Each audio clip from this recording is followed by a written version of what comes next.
actually makes it much better as far as access goes. But nothing's changed on the density. They have the open space, they have the amenities. This is just coming to you for the fact that the lotting plan and the road layout has changed somewhat from the community plan. Okay. I will either entertain a motion or take comments. Councilwoman Barch. Just a couple of comments. Obviously, we've got some can complies that'll need to be addressed when you get to that point. Not a big deal. I actually like this layout better in that you've got more connectivity through the neighborhood. So I think that that's going to be a great advantage. One of the comments that one of the commissioners made about fair housing standards, I had a couple conversations with a couple of building officials, and they said that the fair housing standards, depending on how you do your grading and how you do some other things, decides whether it kicks in or not. So just make sure you're up on that so you don't end up with lawsuits, and you know how to do that. So easy peasy, not a big deal.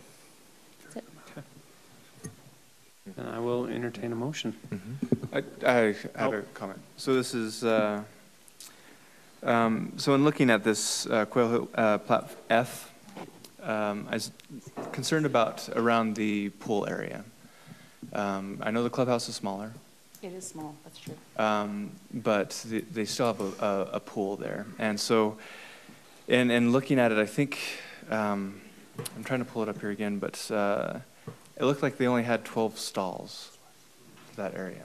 We just have the applicant come up and we can Okay. see if we can work through that quickly. Yeah. And that's my only concern here. Oh, parking stalls? Around the pool. Oh, no, sorry. So, is that on? Brandon Watson with Edge Homes. So this community, or the clubhouse and the pool is intended only for these residents here. So it's a pretty small multifamily site.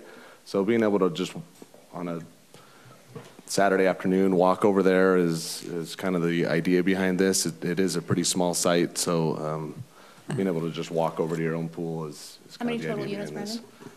261.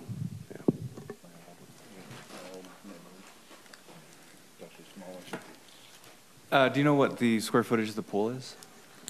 So the community plan calls out for a pool size of 25 by 50, which is what's shown on there, which is a little larger than what we normally build under for this. Normally we're just 20 by 40, but the community plan requires a 25 by 50.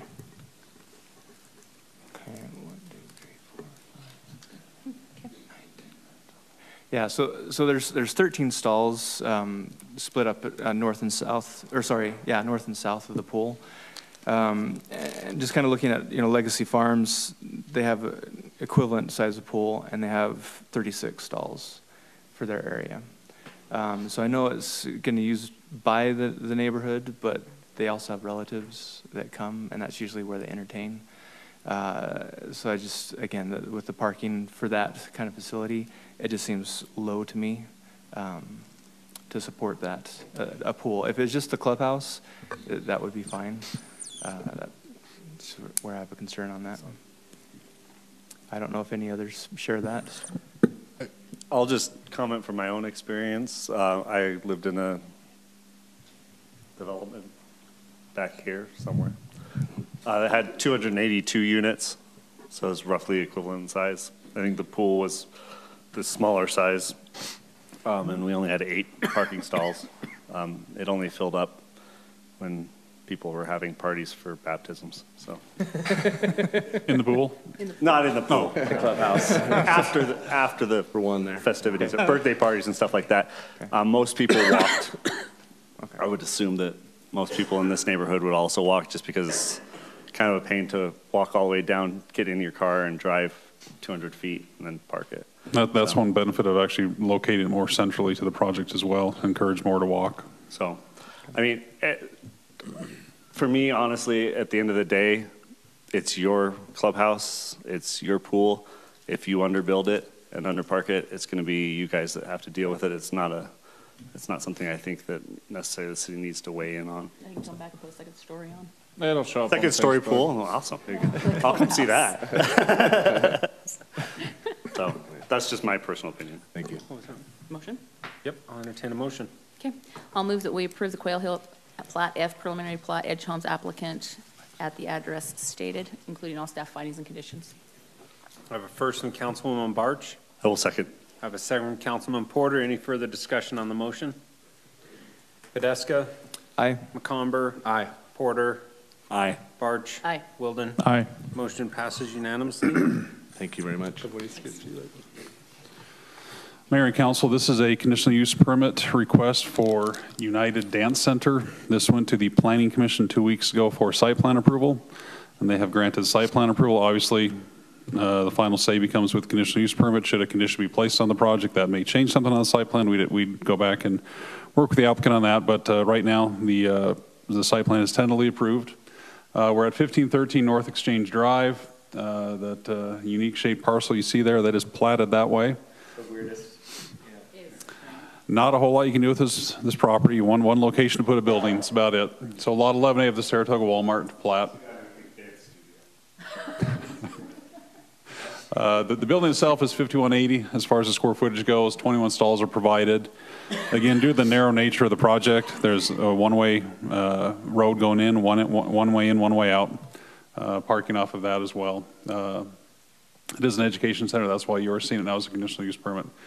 Here we have the site plan. We can see the parking coming in, angled stalls off of that. Then the building itself. And then this would be the landscape plan. You see there exceeds what's required as far as the landscape requirements go in this zone.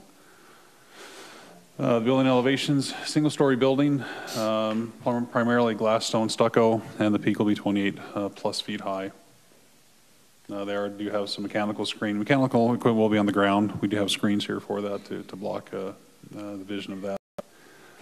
Just the sample of the lighting that will be on the building or in the parking lot. And then the signage plan, which would then correspond to what the code requires now, the primary, secondary half the size of the primary sign. And then the findings and conditions with the approval recommendation from the Planning Commission, or excuse me, the recommendation from the Planning Commission to approve the conditional use permit.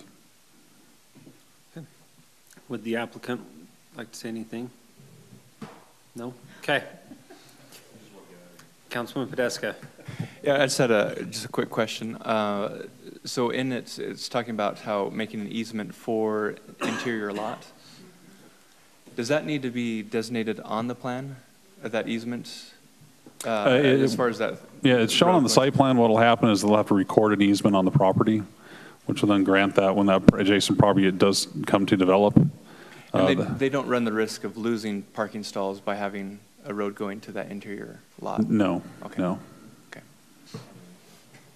Isn't the easement the crosshatch? Yeah, the crosshatch there. So it doesn't affect the Okay, parking okay. lot at all. Thank you, because I was wondering where it was on the Good plan. use for that narrow piece of property. Yes, Yes. Yes. perfect. And when they use it, get them to maintain the property on the other side. Okay, Councilwoman Barch.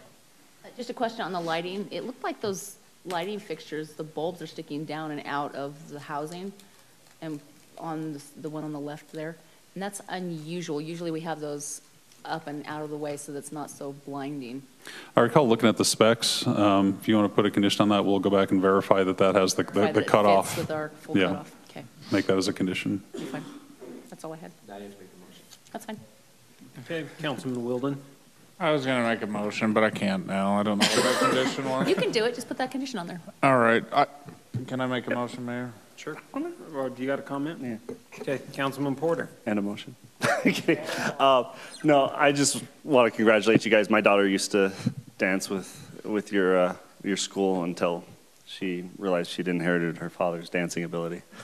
But I think it's great that you guys have grown to the point where you're able to grow and that you're staying in our city, and I appreciate that. So Great. then I have a motion. Whatever. Councilman Wilden, will you make a motion? Yep, gladly. I'll include that Councilman Porter has to take dance lessons in this motion. So I'll move that we approve business item 2, United Dance Center conditional use permit, Adam Lampert, applicant, 1513 North Exchange Drive, and including the condition previously stated on the record by Councilwoman Barch. Okay, I have a first from Councilman Wilden, I'll second. second Councilman Porter. Any further discussion on the motion? Okay, roll call. Porter. Aye. McComber. Aye. Podeska. Aye. Barch. Aye. Wilden. Aye. Motion passes unanimously. Good luck.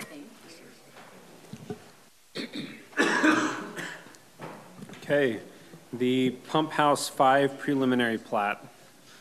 Okay, so this is a city-owned property. It's on the corner of 400 South and Crossroads Boulevard. So this is just a one-lot subdivision. It's 0.34 acres on the R19 zone, and there's currently a pump house located on the lot right now, a city pump house station. And so the property was given to the city back on October 3rd, 2014 by warranty deed. So why we're bringing this application right now is it never went through the preliminary and final subdivision process. So we're doing it right now just to make the property legally subdivided and not just with a warranty deed, but we go through the proper process. Is it just the little tiny rectangle, or is it the whole triangle piece? It's just the rectangle, so that little piece in the middle, that is Questar, and so it's a different parcel. Okay. So it's subdividing the weird triangles off of the rectangle? Yes. Everything around it. So the pump house is the green roof. Yeah, it's a, Brown square is And that's a multi-unit pump house. Housing. yes, This is all one piece, those. yeah. That's all one piece. So we're separating off of the Questar Pointing that out. piece. So, yeah, so right now, on our city map and at the county, it is showing it as a parcel because it was done by warranty deed, but it just hasn't gone through the subdivision process that we make everyone go through, so. Okay. Would anybody like to quiz the applicant? I'm just surprised Mark doesn't try to like get it. Is there any sewer running? I thought you were, Don't you want the MR zone? I thought you were gonna ask for multi-density house pump. Okay. Okay, I'll entertain a motion. I move that we approve the Pump House 5 preliminary plat city initiated on the corner specified with all staff findings and conditions. Okay, I have a first from Councilwoman Barch, Second? a second from Councilman Podeska. Any further discussion on the motion? I'd just like seeing all the complies for this applicant. Yes, Yeah, it's about it's just- time. yeah. It's a rough applicant. Wilden, Aye. Barch, Aye. Porter, Aye. McComber. Aye. Podeska. Aye.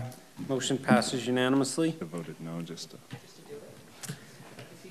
Okay. I think I want to point out, my name is still misspelled on this, McCobbler? on the Screen? screen, it's misspelled. At least I didn't call for myself for a How vote. is it spelled? They have two C's. Oh. I'm just, Okay. it's been like that Engineering for- standards, technical specifications, and drawing manual amendment ordinance 19-9. Mayor and council, here we are at the most exciting item on the whole agenda. You're not talking sewer, Mark's not that excited. That's true. Okay, so we have two proposals, generally speaking. One of them is to modify our engineering standards to more align with the state standards.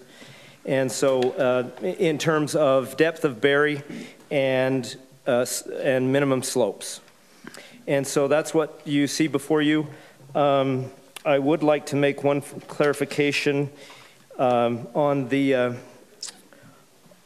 there's one line that I've proposed to be stricken entirely, the line that says as-built pipe slope shall meet design slope within 10% of error of design grade.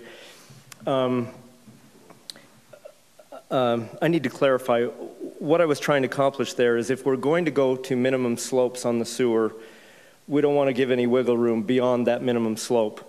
But in crossing that all the way out, I've taken away the wiggle room for other sewer lines that aren't at minimum slope. So I would recommend leaving that in the way it's written. Yes. So leave it in the way it's written and then just say except for, you know, pipes on minimum grade, except for the minimum slopes. That's really what is intended. We don't want to give any wiggle room beyond the bare minimum. Okay.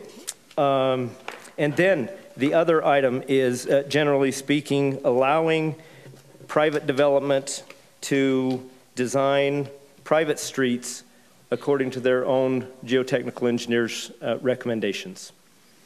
And so with that, I'll entertain questions. Okay. Councilwoman Barch. Oh, the section that I was talking about? 3.2.c. Oh, this is, private roads are the, yeah. It's going to be the standard drawings of 30, 31, and 32. Okay, so my questions are all on the private road. So this is a little, I think, misleading maybe. I don't know. I was a little frustrated because there was a single line in our thing, that's in our packet, that said Planning Commission recommended against. But they had like, seriously, like a 2-hour discussion on this whole private road thing. And so it's a little frustrating to not have all of their information and why they thought it was a bad idea or a good idea. From what I see, I think this is a really bad idea, the way it's written anyway, because it gives absolutely no minimum. So here you have an engineer who is paid by a developer, and the developer says, well, this is what I want the standards to be. And the engineer says, well, I can make the numbers for that work. But we don't tell them if it's going to be a 1-year road, if it's going to be a 5-year road, if it's going to be a 10-year road or a 20-year road. We have no minimum set whatsoever if we do this. So I think this is really, really bad the way it's written. Also, along with that, there's no, it doesn't just talk about how the pavement's constructed. It says the way the road is, I mean, the way it's worded, it basically means that they could change the curb and gutter, and they could change this, and they can change, because the engineer said so. So it's, I think the way it's worded is far, far, far too vague, and I can't get behind this. That being said, our main focus as council members is to protect our residents. And this is going to be in a private area with an HOA, and I can foresee, because I've seen it happen, a developer putting in substandard materials and substandard roads, and then a year later, 2 years later, the HOA takes over and they find out that they've got absolute junk that they have to turn around and replace. Our goal is to protect the residents, and I think that we're not doing it by allowing private developers to dictate what their roads are going to be. I think we need to have a minimum set in place. Could I add something to that at this point, Mayor? Yep. With regard to the second point, Councilmember Barch, the item, each one of those sentences says pavement design. But pavement design includes slope? Well, pavement so design includes... in our vernacular, the pavement design is the section. How much asphalt, what kind of asphalt, how much road base. Okay. So in our speak, that's what we're talking about. In engineer language, that actually is. Yeah. Okay. But with regard to the other question, we as staff discussed this after the Planning Commission meeting. The Planning Commissioners also talked about, well, what about some, at least some minimum criteria? And so we as staff talked about that. And what we came up with, and I had this discussion with our pavement expert as well, consultant, if the developer's geotechnical engineer is using the same design criteria as we use, in other words, if we prescribe design criteria for them, they should end up with the same answer that we have in our design standards.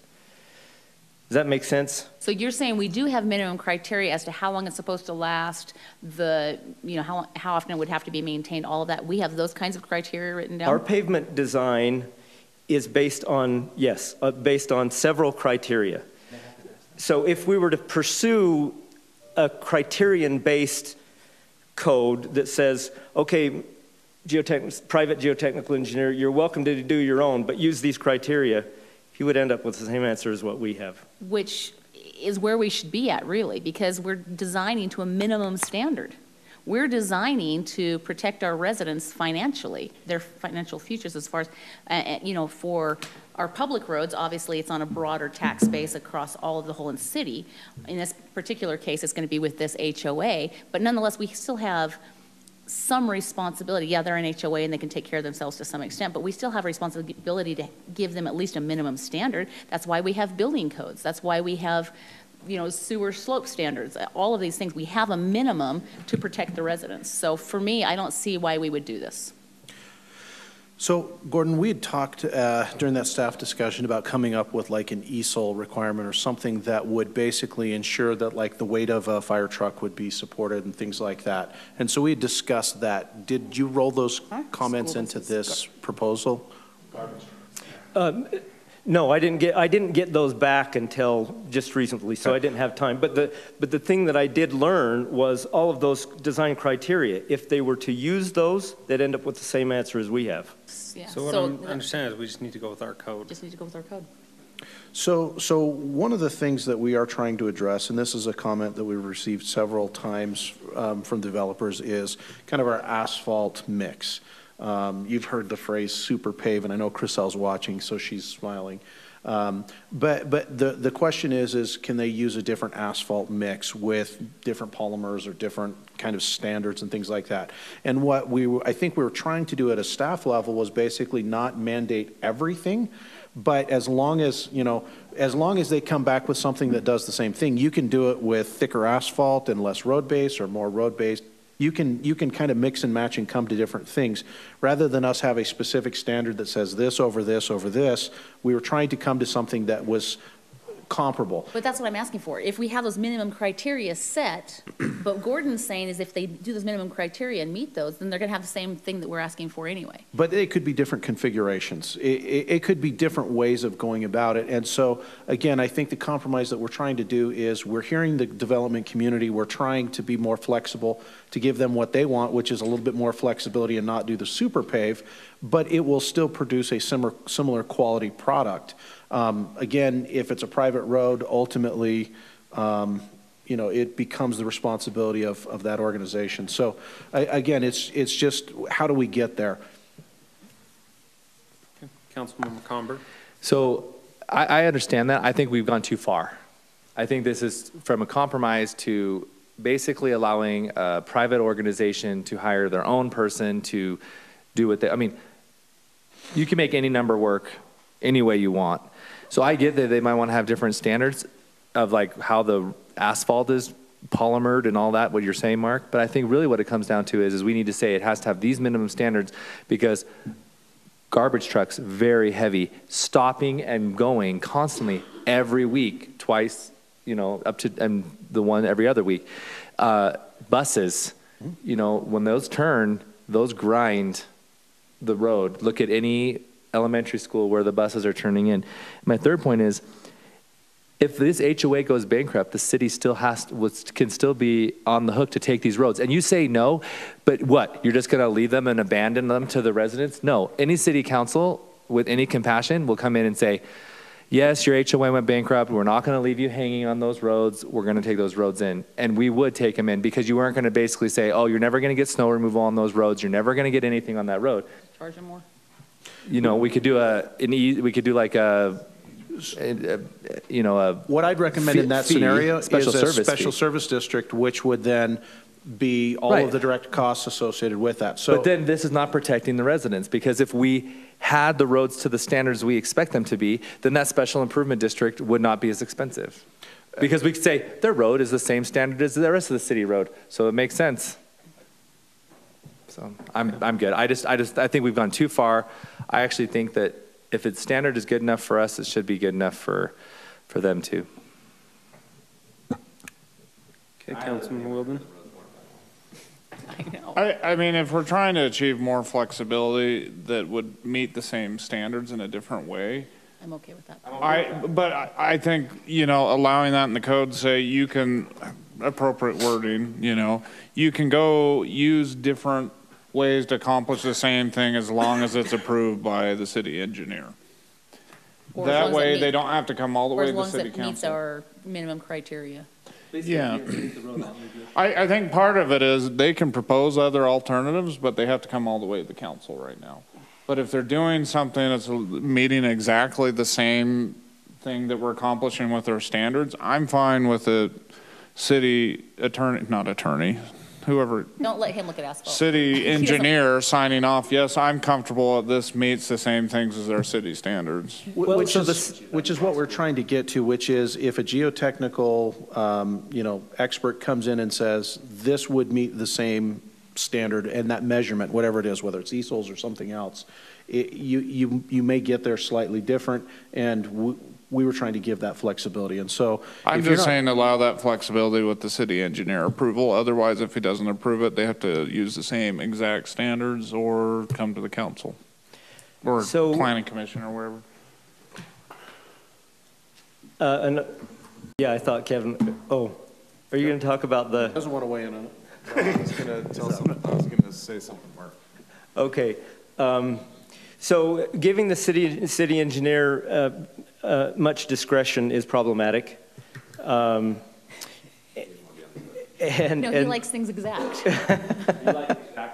Well, so if we choose to go that route, it's easy. We can just say, use the same, and Mark keeps referring to easels, and that's an acronym for a unit of repetitive loading of axles. And so we can apply all those same ones and say, fine, design your pavement with whatever combination, like Mark was saying, whatever combination of thickness of asphalt to meet those those loading scenarios, and I can check them against So those can we just criteria. add to this verbiage that you've added in here then? Can we just add, as long as it meets the loading standards required by the city or something like that? Or however we're going to do that? So what I'm hearing is punt on this tonight.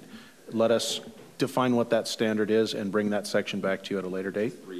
Just three, but the other items, if you're good with them, charge forward. And that's fine. I just don't think you need to overthink it and come up with a whole new set of specific things here. It's just added, as like Councilwoman Barch was saying. I assume that, I mean, these, we know what they are. You're just suggesting that we apply them in terms of criteria instead of an actual design.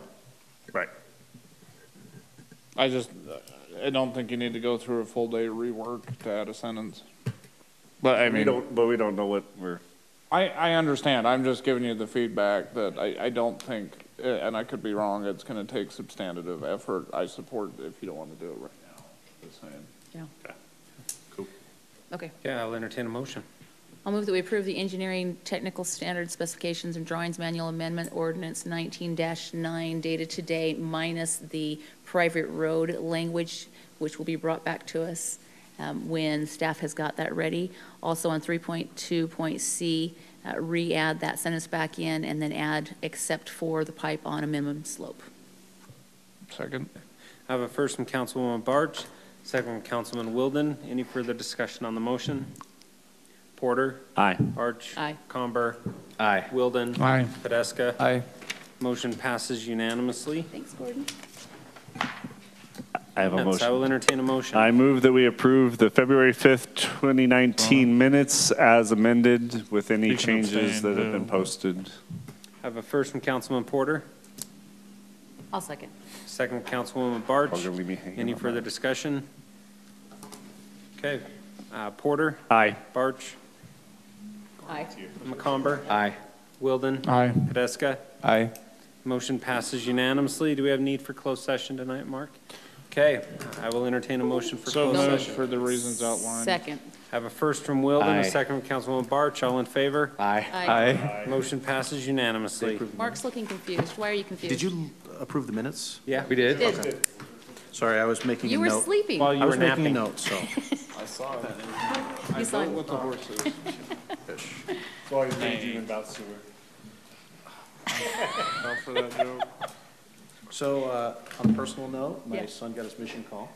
Where? Hungry